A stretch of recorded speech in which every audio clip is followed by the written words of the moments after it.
Good morning. This is Imran ul Haq with a new video and insight or evolution. We did our multiples and now it's turn to do our next questions. Let's see what kind of questions are there. These 32 to 36 you can see, and the questions are yes, no, not given. Okay, sometimes they are given true, false, or not given. These are almost same, but the examiner is just checking the activeness, the alertness of the reader and the student, whether he is following the instruction given in the question or no. So you must check your instructions. Okay, write y for yes, n for no, and ng as usual for not given. Okay, do the following statements, agree with the claims. Okay, these are the question 32 to 36. Okay, let's see what kind of questions are given. Okay, so acknowledging people such as Plato or Da Vinci as genius will help us understand the process by which great minds create new ideas. Acknowledging people यानी ऐसे लोगों को तस्लीम करना, जैसे कि प्लेटो, da Vinci हैं, इनको अजीम लोग जो हैं उनको तस्लीम करना। इससे हमें मदद मिलती है कि हम उस तरीक़ाकार को समझते हैं by which great minds create new ideas, जिससे नए माइंड्स जो हैं वो नए आइडियाज़ तख्लीक करते हैं। ठीक है जी, तो हम वहीं से ही देखते हैं कि प्लेटो और डिविंची कहाँ हैं। तो हम देखते हैं जी, प्लेटो और डिविंची हैं यहाँ पे कहीं पे, ये नील बोहर है, इसके आगे हम देखते हैं कि प्लेटो और डिविंची कहाँ पे इसका पी कैपिटल होगा। हम दूसरे पे देखते हैं जी कि कहीं पे दिए गए हैं। ठीक है, इशे, अच्छा जी,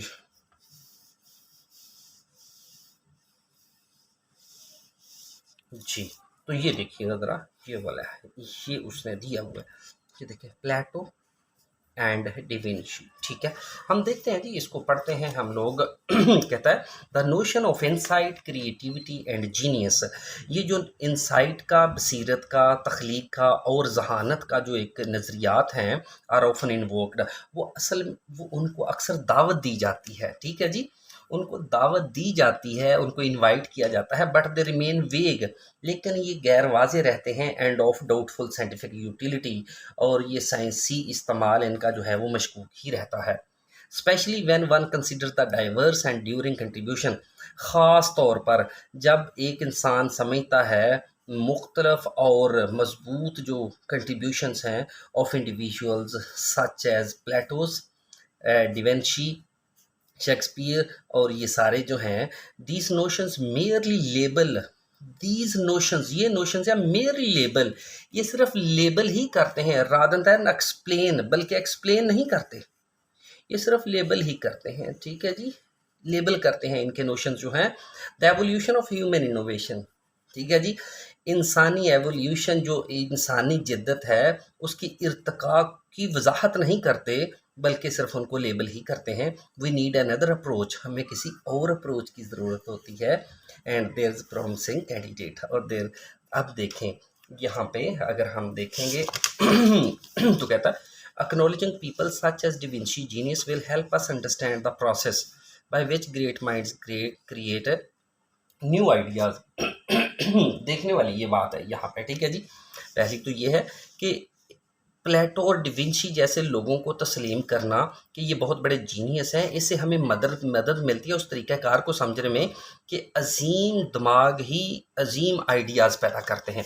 तो हम यहाँ पे इसको देखें ज़रा। तो कहता है कि जो नोशंस है ना इनसाइड, क्रिएटिविटी एंड जीनियस के, इनको इनवाइट किया जाता है, इन्वोक किया जाता है, पुकारा जाता है, लेकिन दे रिमेन वेग end of doubtful scientific utility, लेकिन ये गैर वाज़े रहते हैं और डाउटफुल रहते हैं। ठीक है ना जी, कब? ख़ास तौर पर जब एक शख्स जो है वो इन इनफरादी लोगों के शानदार जो खिदमात हैं उनके बारे में सोचता है, कंसिडर करता है, जैसे कि ये सारे दिए हुए हैं। ठीक है, ये नोशन जो है सिर्फ लेबल करते हैं, एक्सप्लेन नहीं करते इंसानी इसको। ठीक है ना जी, वी नीड अनदर अप्रोच, तो इसके लिए हमें एक और अप्रोच की ज़रूरत होती है, इनकी नहीं। तो आप देखें यहाँ पे एक्नॉलेजिंग पीपल सच एज प्लेटो और डिविंसी जीनियस विल हेल्प अस, तो वो कहता है कि understand the process by which, तो वो कौन सा प्रोसेस है जी, वो तो सिर्फ लेबल करते हैं, वो एक्सप्लेन तो करते नहीं हैं, ठीक है ना जी। देख लें, which great minds create new ideas, great mind जो है वो जो है वो कहता है कि ग्रेट माइंड जो है वो ग्रेट आइडियाज़ पे करते हैं, लेकिन वो यहाँ पे कहता है, ये देखें ये वाली चीज़, वो कहता है दीज नोशंस मेयरली लेबल, वो सिर्फ लेबल ही करते हैं, लेबलिंग करते हैं, एक्सप्लेन नहीं करते। ह्यूमन जो इनोवेशन है उसके एक्सप्लेन नहीं करते, यानी वो कहता है कि ग्रेट माइंड्स हैं, क्रिएटिव आइडियाज़ हैं, ठीक है, वो हमारी इसमें मदद नहीं करते, ठीक है जी। इसके लिए हमें और अप्रोच की ज़रूरत होती है। और दूसरी बात ये कि ये जो नोशंस है इनसाइड क्रिएटिविटी के, इनको इन्वोक किया जाता है, लेकिन अगर हम इनमें से, इनकी कंट्रीब्यूशन में से किसी को ले लेते हैं तो बट दे रिमेन वेग, वो गैर वाज़े रहते हैं, एंड डाउटफुल साइंटिफिक, ये देखें वो डाउटफुल साइंटिफिक यूटिलिटी उनकी रहती है, वो मशकूक रहते हैं। तो ठीक है जी, तो ये जो हमारे पास सॉरी वो दे रहा है, वो इसको नो दे रहा है, ठीक है जी। एंड नेक्स्ट है हमारे पास the law of affect was discovered at a time when psychologists were seeking a scientific reason why creativity occurs. Law of effect जो था उस वक्त पर डिस्कवर किया गया जब जो साइकोलॉजिस्ट जो थे वो क्रिएटिविटी के पैदा होने की साइंसी वजह तलाश कर रहे थे, ठीक है। तो हम देखते हैं जी क्रिएटिविटी की जो पैदा होने की वजह जो तलाश की जा रही थी, साइकोलॉजिस्ट उसको तलाश कर रहे थे। लॉ ऑफ इफेक्ट है हमारे पास, ये देखें law of effect. The law of effect was advanced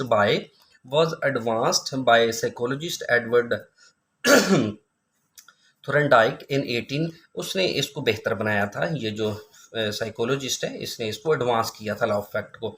Some 40 years after Charles Darwin published his groundbreaking work on biological evolution, यानी तकरीबन 40 साल बाद चार्ल्स जो डार्विन था उसने इसकी जो बायोलॉजिकल एवोल्यूशन थी उसकी बुनियाद रखी। On the origin of species, ये उसकी किताब का नाम है। द सिंपल लॉ होल्ड्स, ये आम जो लॉ है ये होल्ड्स करता है, कहता है that organism tend to repeat successful behaviour and to refrain from performing unsuccessful ones, ठीक है जी। ये सक्सेसफुल बिहेवियर को रिपीट करते हैं और अनसक्सेसफुल जो हैं उनसे इज्तनाब करते हैं। Just like Darwin's law of nature selection, the law of, अब देखें यहाँ पे अगर ये देखते हैं, the law of fact was discovered at a time when psychologist were seeking, कहीं पे भी नहीं लिखा कि साइंटिफिक रीज़न जो है वो इसकी वो तलाश कर रहे थे, ठीक है जी। साइकोलॉजिस्ट वर सीकिंग कहीं पे भी नहीं लिखा, ठीक है, तो ये इसका मतलब है नॉट गिवन आ रहा है। नेक्स्ट है the law of effect states, the law of effect states that no planning is involved in the behaviour of organism, ठीक है। The law of effect states that no planning is involved in the behaviour of organism, जो अजसाम का रवैया है उसमें किसी किस्म की कोई प्लानिंग जो है वो शामिल नहीं है।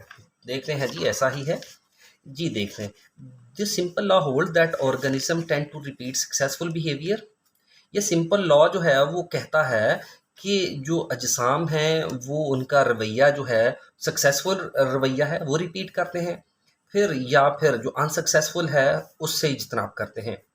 Just like Darwin's nature selection, the law of effect involves an entirely mechanical process of variation and selection. The law of effect involves, ये जो law of effect है ना, इसमें ये शामिल होता है किस पर, इंटायरली मैकेनिकल, एक मैकेनिकल प्रोसेस पर, एंड वेरिएशन, जो तगय्युरात का प्रोसेस है मुकम्मल तौर पर मैकेनिकल जो तगय्युरात का प्रोसेस है उस पर मुश्तमिल होता है, और सिलेक्शन पर, इंतखाब पर। Without any and objective in right, without any and objective, और इसमें कोई ऑब्जेक्टिव यानी कोई प्लानिंग शामिल नहीं होती, इसमें कोई प्लानिंग शामिल नहीं होती। तो यहाँ पे क्या कहता है, states that no planning is, तो ये भी है विदाउट नो एंड, ये देखें without no end. Law of effect states, ये कहता है कि no planning is involve in the behaviour of organism, और ऑर्गेनिज्म का जो बिहेवियर है उसमें किसी किस्म की प्लानिंग जो है वो शामिल नहीं है। ये भी यही कहता है। ये देखें ज़रा यहाँ पे just like Darwin's law of nature of selection, the law of effect involves, ये एक मुकम्मल तौर पर जो तगय्युरात का मैकेनिकल प्रोसेस है उस पर मुश्तमिल होता है और सिलेक्शन पर मुश्तमिल होता है, लेकिन विदाउट एनी एंड ऑब्जेक्टिव, लेकिन इसका कोई प्लानिंग नहीं होती, इसमें कोई प्लानिंग शामिल नहीं होती, ऑब्जेक्टिव्स नहीं हैं इसके, ठीक है, इसके कोई मकासद नहीं है। तो बिल्कुल सेम वो बात कर रहा है, तो आप इस पे यस मेंशन करेंगे। नेक्स्ट है हमारे पास, ठीक है जी, the law of effect sets out, जो लॉ ऑफ इफेक्ट है वो शुरू करता है क्लियर एक्सप्लेनेशन, साफ जो वजाहत हैं वो about the sources of new ideas and behaviour, ठीक है जी। हम देखते हैं जी कि ये कहाँ पे वो कहता है कि लॉ ऑफ इफेक्ट है वो क्लियर एक्सप्लेनेशन जो है वो नए आइडियाज़ और बिहेवियर के जो सोर्सेज हैं उसके बारे में हमें साफ एक्सप्लेनेशन जो है वो देता है। देखते हैं जी कि ये कहाँ देता है जी, ये देखते हैं यहाँ पे ज़रा। Of course the origin of human innovation demand such much further study है, वो ह्यूमन जो इनोवेशन डिमांड्स है फर्दर स्टडी की डिमांड करती है। इन पर्टिकुलर खास तौर पर the provenance of the raw material on which the law of effect operates is not as clearly known as that of the genetic mutation on which the law of nature selection operates. The generation of novel ideas and behaviour, ये देखें, novel ideas and behaviors may not be entirely random but constrained by prior successes and failures of the current individuals or of predecessors, ठीक है जी। अब इसको देखें जी ज़रा, ये the law of fact sets out clear explanation about the sources of new ideas and behaviours. ये law of effect से जो है ना वो नए आइडियाज़ और जो बिहेवियर्स हैं उनके ज़राए के बारे में साफ साफ जो है वो वजाहत करता है, साफ वजाहत करता है। लेकिन यहाँ पे वो क्या कहता है जी, हम देखते हैं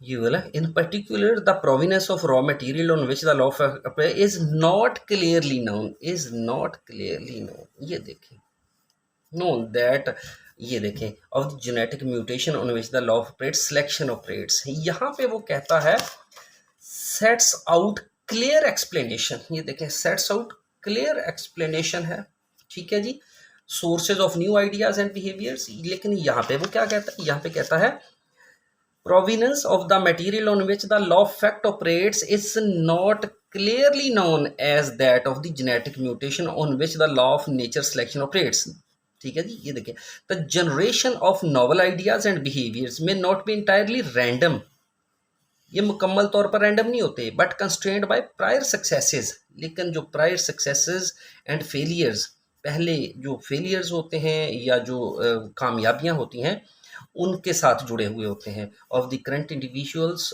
और ऑफ प्रेडिसेसर्स, करंट इंडिविजुअल्स हूँ या वो आपके क्या नाम है उसका प्रेडिसेसर्स हूँ, उनके अबाउजदाद हूँ। तो आप देख रहे हैं यहाँ पे कि ये वो कहता है कि यहाँ कहता है sets out clear explanation about the sources of new ideas and behaviours, लेकिन यहाँ पे वो क्या कहता है, यहाँ पे वो कहता है कि ये देखें, ये हमने अभी जो पढ़ा है, कहता है is not as clearly known as that of the genetic mutation, ठीक है। ये जो है लॉ ऑफ इफेक्ट जो है ऑपरेट्स करता है, is operates not clearly known as that of genetic mutation, ठीक है जी। तो यहाँ पे आप देख रहे हैं, यहाँ पे वो कहता है sets out clear explanation यहाँ पे, ठीक है। तो ये आपका जो है हमारे पास ये नो होगा, ठीक है। नेक्स्ट हम देखते हैं जी, ठीक है। नेक्स्ट है हमारे पास many scientists are not turning away from the notion of intelligent design and genius। बहुत से साइंसदान जो हैं वो दूर जा रहे हैं इंटेलिजेंट डिज़ाइन और जीनियस का जो नज़रिया है उससे, ठीक है। हम देखते हैं जी कि ये नोशन ऑफ इंटेलिजेंट, ये देखिए notion of intelligent and design है now the time seems right for abandoning, ये वक्त बेहतर है कि हम तर्क कर दें now notion of intelligent design, जो बुरे ख्यालात हैं, नज़रियात हैं इंटेलिजेंट डिज़ाइन के बारे में, जहानत के बारे में उनको, and for scientifically exploring the true reason of creative behaviour. अगर हम यहाँ पे देखते हैं तो कहीं पे भी साइंसदान जो हैं वो इंटेलिजेंट डिज़ाइन और जीनियस से दूर नहीं जा रहे, तो इसलिए ये हमारे पास नॉट गिवन होगा। ठीक है, नेक्स्ट हमारे पास हम देखते हैं कि किस तरह के क्वेश्चन हैं। नेक्स्ट हमारे पास जो क्वेश्चन है वो हैं, अब देखें the origins of creative behaviour, देख लें जी ये वाले ज़रा। ठीक है, ये हमारे पास दिए गए हैं और ये इसमें अगर आप देखें तो आपको वर्ल्ड बैंक भी दिया गया है। ठीक है, ये देखें वर्ल्ड बैंक, ये वाला वर्ल्ड बैंक है। तो आपने ये वाले जो लेटर्स हैं ये यहाँ पे लिखने हैं, आपने वो नहीं लिखने कि आप इनके ये जो वर्ड्स हैं ये बजाते खुद लिख रहे हैं। ठीक है, the origin of creative behaviour. ठीक है जी, the traditional view of scientific discovery is that, हमने ट्रेडिशनल व्यू पढ़ा है, शुरू में ही पढ़ा था। Discovery is that breakthrough happens when a single great mind has sudden, क्या है जी सडन, देखते हैं हम। ठीक है जी, ट्रेडिशनल व्यू भी देखा था हमने, ये देखें conventional wisdom also places great weight on insight and in promoting breakthrough scientific achievement as if ideas spontaneously pop into appear into someone's head, किसी के जहन में आते हैं। ये देखें जरा, कहता है यहाँ पे breakthrough happen when a single great mind has sudden, क्या सडन आता है जी, सडन है स्पॉन्टेनियसली। तो ये देखें यहाँ पे कन्वेंशनल विजडम जो है वो ट्रेडिशनल विजडम है, also places great weight on the insight and breakthrough scientific achievement as if idea spontaneously. अब यहाँ पे देखें ब्रेक थ्रू का भी जिक्र आ रहा है, प्रमोटिंग का भी, कन्वेंशनल विजडम का भी है। ये देखें ट्रेडिशनल व्यू है ऑफ साइंटिफिक थ्योरी, ये ट्रेडिशनल व्यू है ये वाला, ये कन्वेंशनल विजडम है। ब्रेक थ्रू भी आ रहा है, happen when a single great mind has sudden, तो फिर क्या आता है जी, great also places great weight. ये देखें प्लेसेस ग्रेट वेट भी आ सकता है, places great weight of on insight, insight पर बहुत ज़्यादा वो, ये दो चीज़ें, places great wait insight in promotion scientific achievement as if ideas, ये देखें आइडियाज़। ठीक है, स्पॉन्टेनियसली प्रॉम्प्ट इनटू। तो अब यहाँ पे देखते हैं हम, सिंगल ग्रेट माइंड है सडन, तो सडन क्या आता है यहाँ से, आइडियाज़ में से, इनमें से जो मीनिंग होगा वो आपने ऑप्शन लिख देनी है। आइडियाज़, इन्वेंशन तो mistakes, experiment, goals, luck, compromise तो नहीं है, तो फिर ये इंस्पिरेशन ही आती है। ठीक है जी, प्लेस ग्रेट वेट्स है, आइडियाज़ हैं, तो इसके लिए इंस्पिरेशन ही आएगा। तो ये ऑप्शन जो है वो आपके पास एफ आ रही है। नेक्स्ट है जी हमारे पास, advances are more likely to be the result of longer process. ये देखें advances are more likely to be the result of longer process, ये जो एडवांसेज होती हैं ये नतीजा है कि लॉन्गर प्रोसेस का। ठीक है जी, लॉन्गर प्रोसेस का। In some cases the process involves, तो कुछ केसेस में प्रोसेस जो है वो इन्वॉल्व्स होता है। ठीक है जी, तो हमने पढ़ा हुआ था ना जी, तो हम देखते हैं कि क्या पढ़ा हुआ था हमने, ये देखें whose monumental duly we suggest that the innovation, ये देखें innovation is more a process of trial and error, trial and error का है। तो process innovation is more, innovation advance को कहते हैं। ये देखें advances are more likely to be the result of longer process, in some cases the process involves, क्या involves है जी, ठीक है, ये देखें इन्वॉल्व्स है जी, ये देखिए innovation is more a process of trial and error है, ये देख लें। Way two steps forward sometimes come back with one back. ठीक है, तो हम यहाँ पे देखें तो कहता है दिस प्रोसेस इन्वॉल्व्स, क्या है जी, मिस्टेक्स, ट्रायल एंड एरर्स क्या होएगा फिर, मिस्टेक्स, डी, ये यहाँ पे आप डी ऑप्शन जो है कर दें। नेक्स्ट है हमारे पास सच एज निकलसन, ये निकलसन हमने पहले पढ़ा, theory about proto element in others simple necessity में प्रोवोक इनोवेशन। सिंपल नेसेसिटी, अगर आपको सादा सी ज़रूरत है ना तो फिर आप किसी ना किसी इनोवेशन जो है वो किसी कोई जदीद चीज़ जो है उसको इन्वेंट करते हैं, बनाते हैं। As with Westrop decision to modify the position of his riding stirrup, जैसे कि वेस्ट्रोप ने डिसाइड किया है कि उसने अपनी राइडिंग स्टारअप जो है उसकी पोजीशन को मॉडिफाई करना है। There is also often an element of, उसका कोई और भी वहाँ पे एलिमेंट है, तो वो कौन सा एलिमेंट है जी? अब देखते हैं ज़रा यहाँ पे कि कौन सा जो एलिमेंट था वो हमने पढ़ा हुआ था पहले ही, ठीक है जी। अब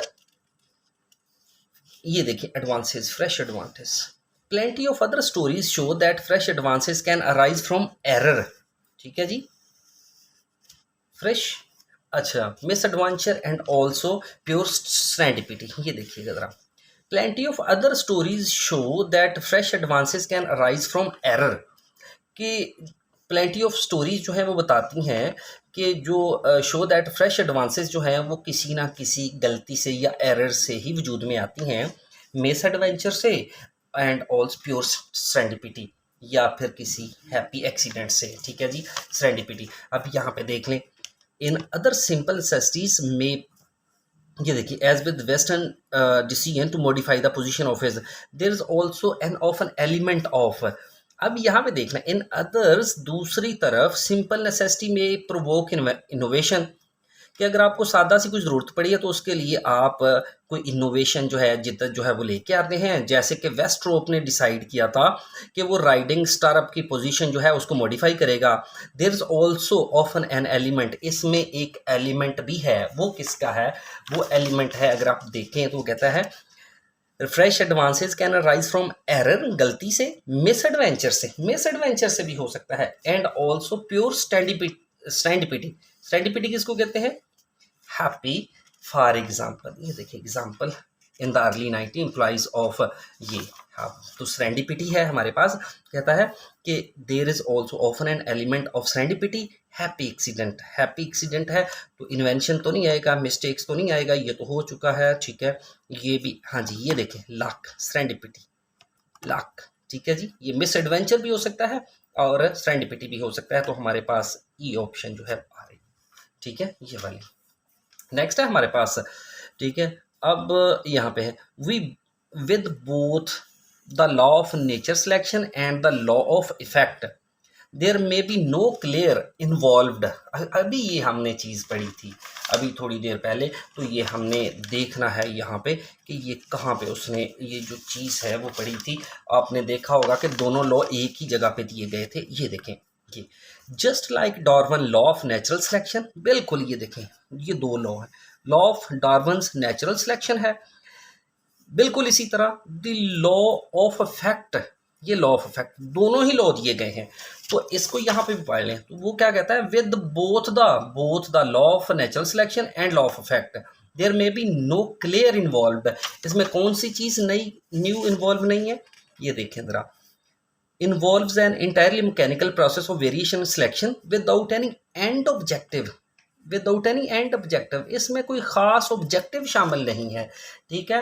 ये लॉ जो डार्विन का लॉ ऑफ नेचुरल सिलेक्शन है, बिल्कुल उसी तरह लॉ ऑफ इफेक्ट जो है, इसमें भी तमाम मैकेनिकल प्रोसेस है वेरिएशन का और सिलेक्शन का, without any and objective insight, लेकिन वाजे कोई ऑब्जेक्टिव नहीं है, कोई प्लानिंग नहीं है, कोई मकसद नहीं है, गोल्स। ये देखें, बी ऑप्शंस दी हुई है, ये वाली, ठीक है जी। ये काफ़ी जो टाइम टेकिंग था, कुछ समझाना भी पड़ा, insight and evolution, it was really neutral sort of dry sort of passage. It was really a bit technical as well. Technical vocabulary was given and the sense was also a bit vague and difficult. So to understand all this passage, you must have some solid vocabulary. So work on your vocabulary, try to learn some words so that you may not feel any difficulty while doing your reading passage. See you in the next video. Take care.